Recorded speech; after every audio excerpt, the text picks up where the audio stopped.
Hello, welcome to today's video on the heart and action potentials. So, for first, going to start with contractile muscle cells in the heart and the action potentials associated with them. Here's a graph expressing that. Here on the bottom below it are the channels and when they open and when they close. So we'll start here with the IK1 channel. This is a potassium channel. That just allows us to keep a resting membrane potential of -90. And for us to depolarize, we'll have an influx of sodium, right, which will make the cell positive, depolarize the cell, which will hit this peak. Once we hit the peak, then we'll have a release of chlorine and potassium. We'll have an opening of chlorine potassium channels. Those will then repolarize the cell, bringing it down into phase 2. Phase 2, it's going to have a battle between this calcium channel and all these potassium channels. And that's why we have this plateau here, because they're battling to maintain stability. And then once, they're battling. And then eventually what's going to happen is that my IKR and IKS channels are going to overpower that positive charge, and that is going to drop us down into this hyperpolarization. Once that occurs, my IK1 channels will continue to open, and we'll continue to release potassium until we reach our resting membrane potential at phase 4.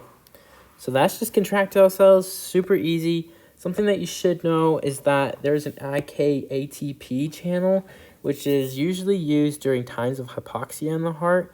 And basically, these channels open when there's a decrease in ATP. Because, right, hypoxia means no oxygen, less oxygen, so less ATP. So that means when there's less ATP, these channels will open and will allow potassium to flow into the cell and restore the resting membrane potential.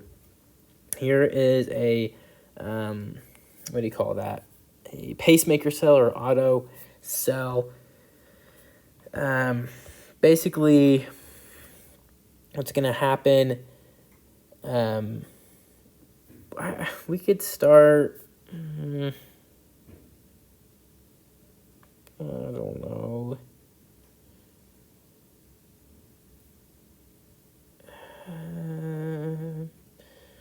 I kind of honestly just want to start at phase 4, or phase 0.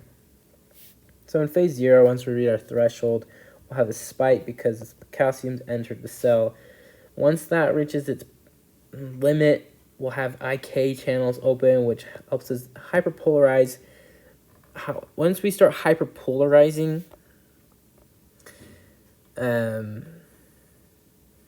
we'll reach a point where then we'll need to depolarize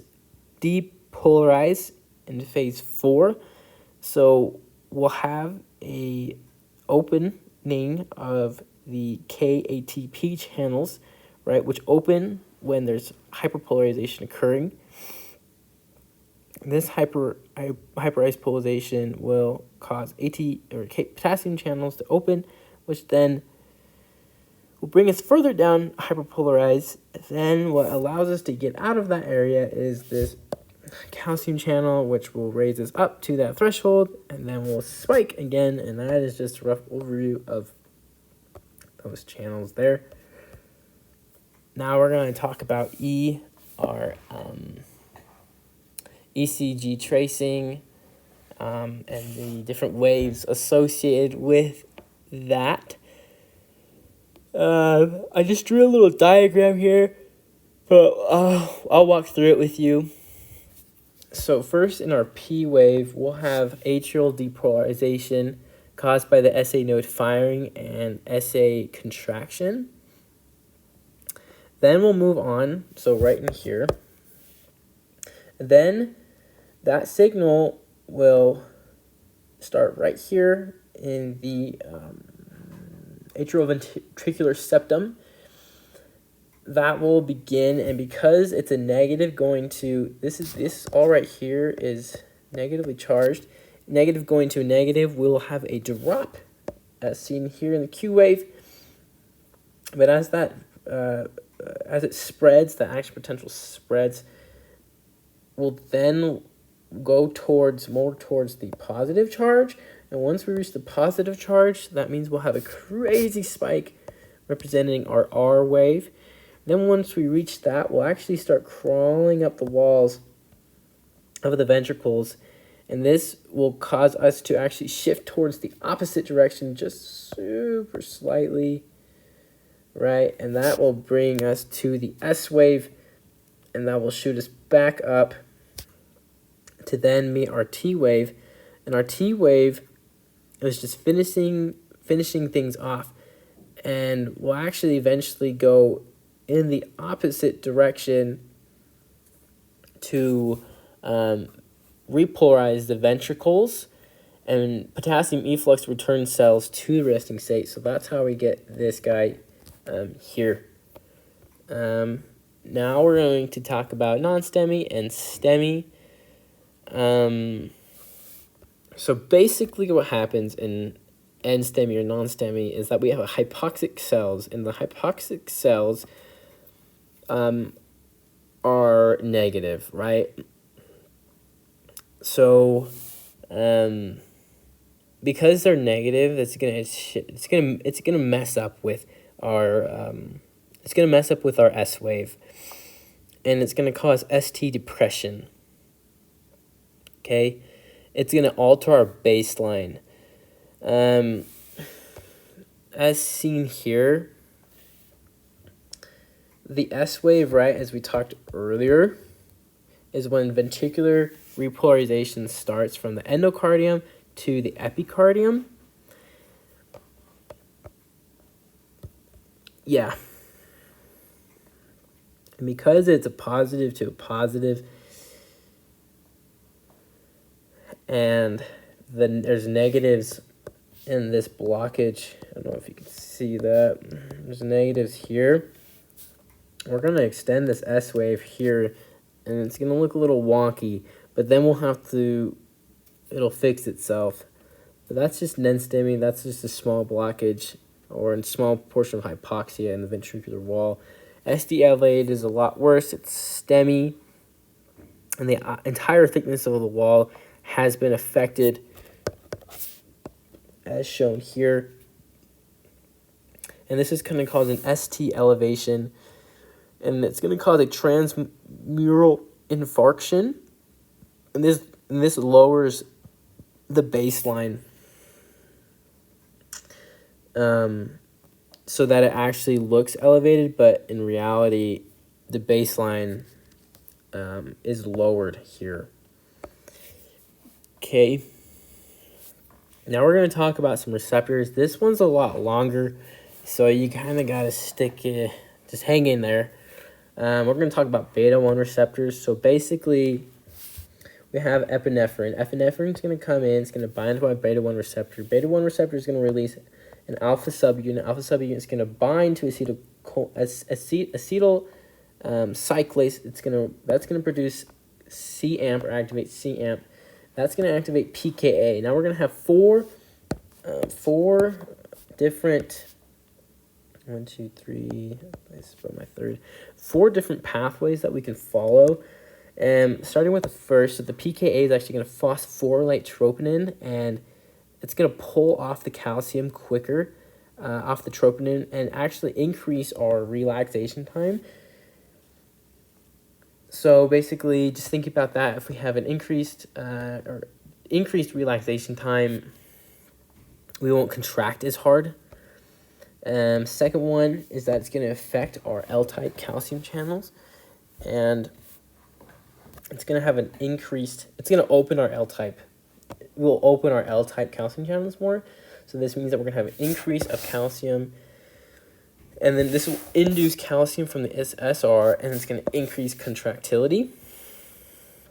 Okay, and this is called ionotropic. Then we'll have a third one, which is actually going to affect the RYR, or ryanodine, and it's going to phosphorylate it. opening our RYR channels more, which would cause an increase of calcium release, increased contractility. Yeah, increased contractility. And essentially, right, this is going to have a stronger contraction, which would eventually increase our heart rate. Moving on to the fourth pathway, it's going to phosphorylate our phospholambin, which is going to increase circuit pump activity. Increasing circuit pump activity is going to increase calcium uptake and cause a faster relaxation. This is called lusitropic.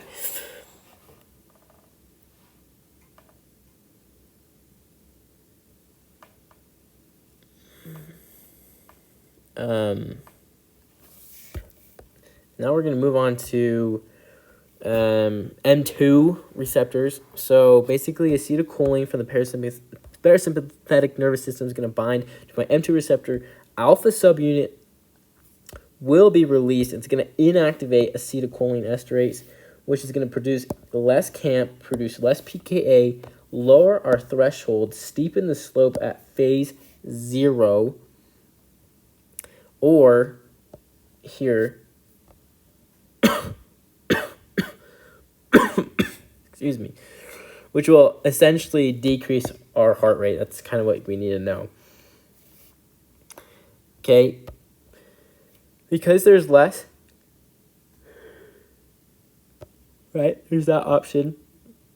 It'll also release beta and gamma subunits, and this is going to affect our GERK channel and further decrease our heart rate, which is basically we're just hyperpolarizing the cell because our potassium is leaving, responding to the acetylcholine and hyperpolarizing the cell, decreasing the heart rate.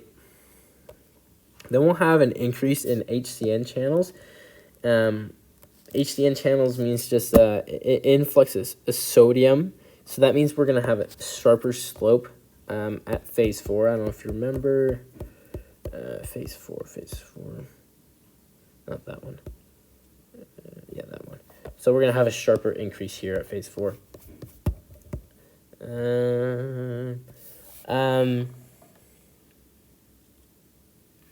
Yeah, that's basically all you need to really know there.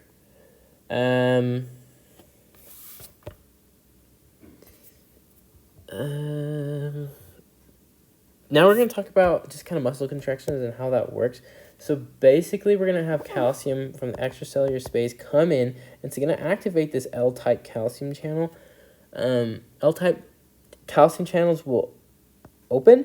We're going to have a little bit of small calcium influx. Calcium's going to bind to, it's going to bind to ryanodine receptors on the SR. This is going to trigger a release of calcium from the SR. Those are going to bind to troponin, and then we're going to have, as you've seen in the previous video, that we're going to have a muscle contraction. Then it's going to be removed, right, to have a relaxation. Some of it that the calcium from the this SR will be reuptaken through the circuit pumps. But then some of that calcium from the extracellular space needs to exit the cytoplasm. So we have a pump here. We'll have 1 potassium go out while 3 sodium actually come in. The 3 sodium will then actually be taken out by sodium and potassium pump, which takes 3 sodium out and 2 potassium in, restoring the just kind of the ion balance there. Okay, now we're going to talk about phases. So, sorry. In this graph, we have pressure and time. here we go, that guy. Okay, so I should probably specify the red is a ventricles, and atrium is blue, or the atria is blue. Okay, all right, so we're going along. We're getting blood is coming back through the vena cava, so we're gonna have a slight increase in pressure, right, because it's filling up the atria, the right atrium. Okay, the right atrium starts filling up. The right atrium starts filling up.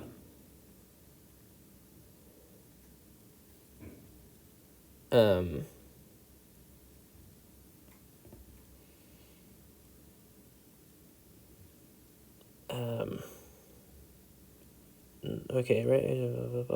Okay.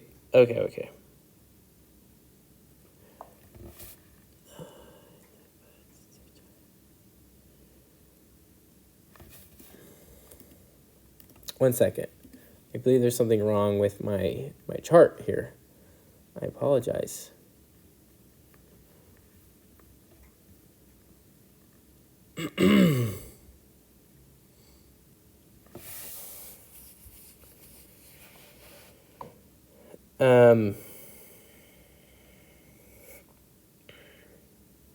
So, okay, this is what's happening.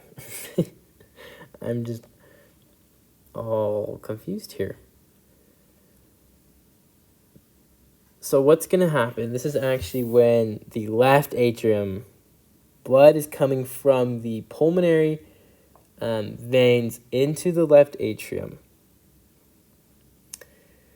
They're coming in, the atria is filling up. I'm actually going to make a different video on this, if that's all right.